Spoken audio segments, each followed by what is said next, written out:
Les services secrets inventifs disent effectivement, nous pouvons participer à la destruction du FLN, et pour ça, éventuellement, nous pourrions inventer une organisation imaginaire qui s'appellerait la Main Rouge. Chaque fois qu'il y a quelque chose qui se passe, on dit c'est la Main Rouge.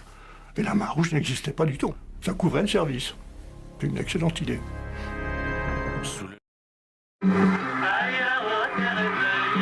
La décolonisation se poursuit. L'Indochine et l'Algérie ont conquis leur liberté par les armes. Pour les colonies d'Afrique noire, les guerres ouvertes seront évitées. Le général de Gaulle a accepté qu'elles prennent leur indépendance.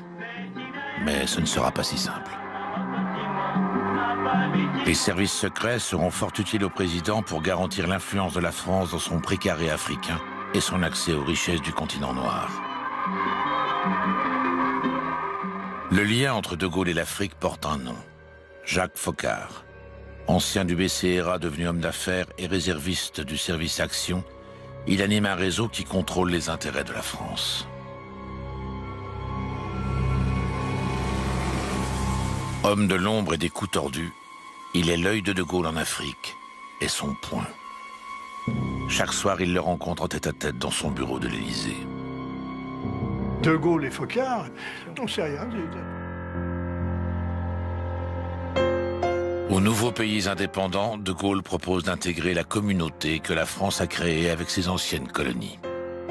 Mais la contestation n'est pas admise. Plusieurs leaders africains refusant le projet gaullien vont payer cher cet affront. L'expérience acquise dans la lutte contre le FLN va servir aux SDEC en Afrique noire.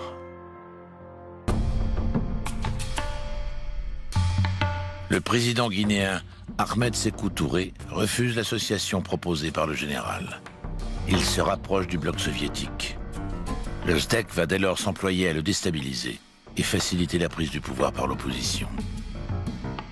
Les services français font circuler de la fausse monnaie guinéenne qui inonde bientôt le marché. L'économie locale s'effondre. La manœuvre est malvenue et dérisoire car le leader guinéen se rapprochera durablement de l'URSS.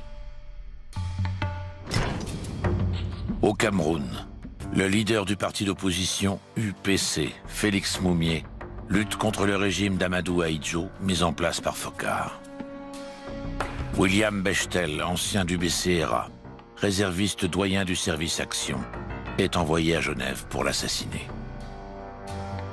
Bechtel a joué le journaliste qui voulait interviewer Félix Moumié. Et au cours du repas, Bechtel a empoisonné d'abord le pastis, l'apéritif, avec du thallium. Félix Moumié a trouvé que le pastis avait mauvais goût et ne l'a pas bu. Alors Bechtel a remis du thallium sur le plat de résistance.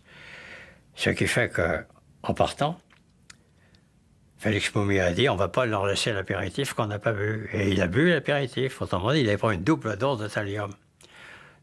Donc, il ne pouvait pas vivre très longtemps et il s'est rendu compte tout de suite qu'il était empoisonné. Sécession katangaise de 1960 que la France appuie avec ses mercenaires autour de Bob Denard.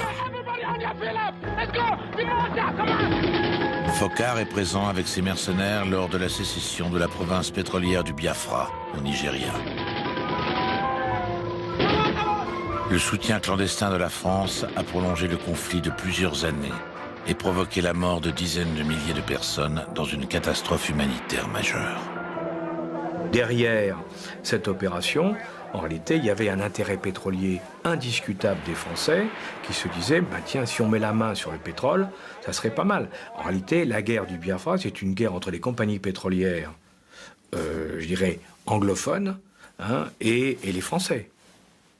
On peut habiller ça comme on veut, mais le fond de l'histoire, il est là. Au prix de milliers de vies. Pardon? Au prix de milliers de vies. Ah oui, ça c'est sûr. Ça, je vous dis pas le contraire.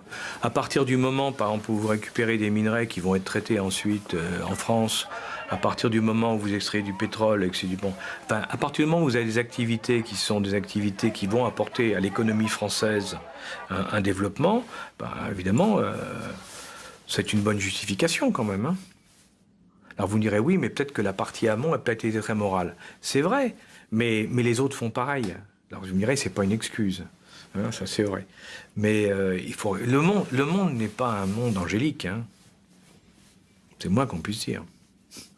Sur le moment, on ne se pose pas de questions, puis après, en y repensant, on se dit quand même, est-ce que c'était bien ou mal?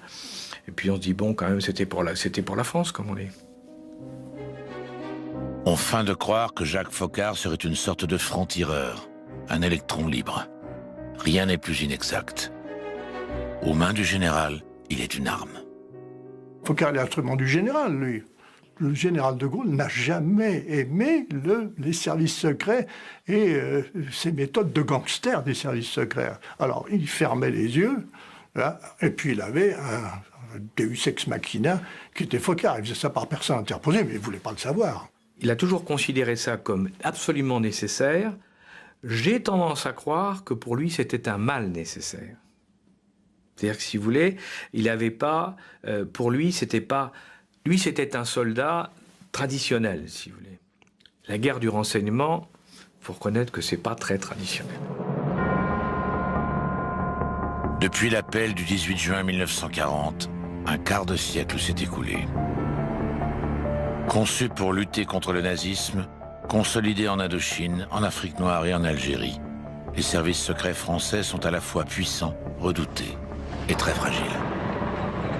Le milieu des années 60, c'est le pic de la guerre froide. Les services secrets français en font désormais leur priorité. On oublie seulement une chose, c'est qu'une grande partie de l'argent qui est dans notre porte-monnaie vient précisément de l'exploitation, depuis des siècles, de l'Afrique. Pas uniquement, mais beaucoup viennent de l'exploitation de l'Afrique. Alors, il faut avoir un petit peu de bon sens, je ne dis pas de générosité, de bon sens, de justice, pour rendre aux Africains, je dirais, ce qu'on leur a pris, d'autant que c'est nécessaire si l'on veut éviter les pires convulsions ou difficultés avec les conséquences politiques que ça comporte dans le prochain avenir.